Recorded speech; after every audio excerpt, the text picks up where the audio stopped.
5월 13일 수요일 오늘의 말씀은 시편 13장의 말씀입니다.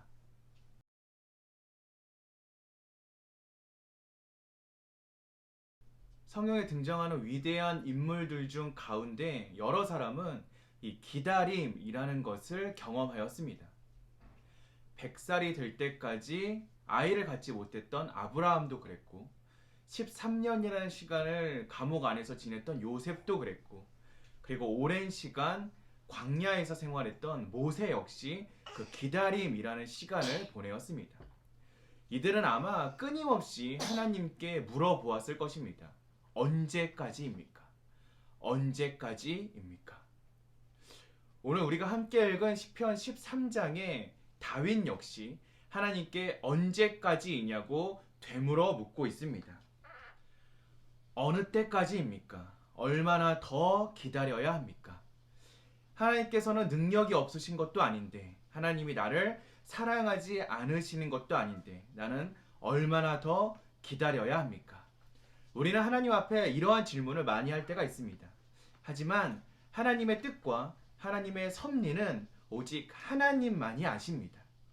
하나님께서는 가장 좋은 때, 좋은 타이밍으로 하나님의 선한 일을 해 나아가실 것입니다.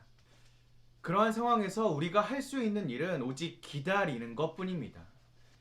하나님께서 선한 일들을 해 나아가실 것을 믿고 의지하며 그저 기다리는 것. 사람이 계획하고 사람이 하는 일들은 때때로 용두사미로 끝나는 일이 많이 있습니다.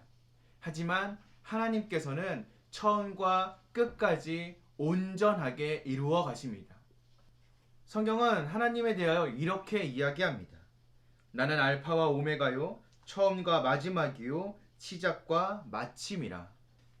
하나님은 처음과 마지막을 완성하는 분이시며 동시에 모든 것을 선하게 이끄시는 분이십니다. 결국 오늘 시에 등장하는 다윗 역시 하나님의 사랑을 고백하고 있습니다. 나는 오직 주의 사랑을 의지하였사오니 나의 마음은 주의 구원을 기뻐하리이다.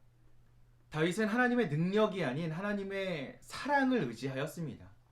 이 사랑은 그냥 사랑이 아닌 언약의 사랑, 헤세드였습니다.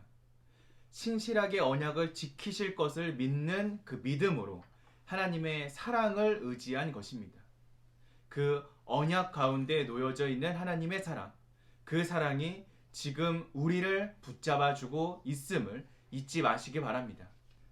다윗은 이어 더욱더 확고한 믿음으로 하나님을 찬양합니다. 내가 여호와를 찬송하리니 이는 주께서 내게 은덕을 베푸심이로다. 하나님의 은혜를 기뻐하며 노래하는 것입니다. 이미 나에게 주어지지는 않았지만 나에게 부어주실 은혜에 이미 감사하며 하나님을 찬양하는 삶, 이것이 바로 고난 가운데에서, 어려움 가운데에서, 그리고 하나님의 섭리를 기다리는 삶의 모양 가운데에서 우리가 하나님 앞에 보여드려야 할 모습인 줄로 믿습니다. 시의 서두에선 하나님 언제까지입니까? 라고 하소연하고 있었던 다윗이 시의 마지막에서는 하나님의 신실하심을 찬양하고 있습니다. 우리들에게 기다림을 더해주시는 하나님의 의도 역시 여기에 있습니다. 고통받고 고난받기를 원하시는 하나님이 아니라 은혜를 경험하고 더욱더 하나님의 언약의 사랑의 신실함을 경험하기를 원하시는 것, 그것이 바로 우리에게 고난과 고통을 더하시는 하나님의 진정한 의도입니다. 그러니 하나님의 참된 뜻을 알고 하나님의 섭리 가운데에서 하나님의 사랑을 붙잡고 나아가는 저와 여러분들이 되시기를 주님의 이름으로 기도하겠습니다.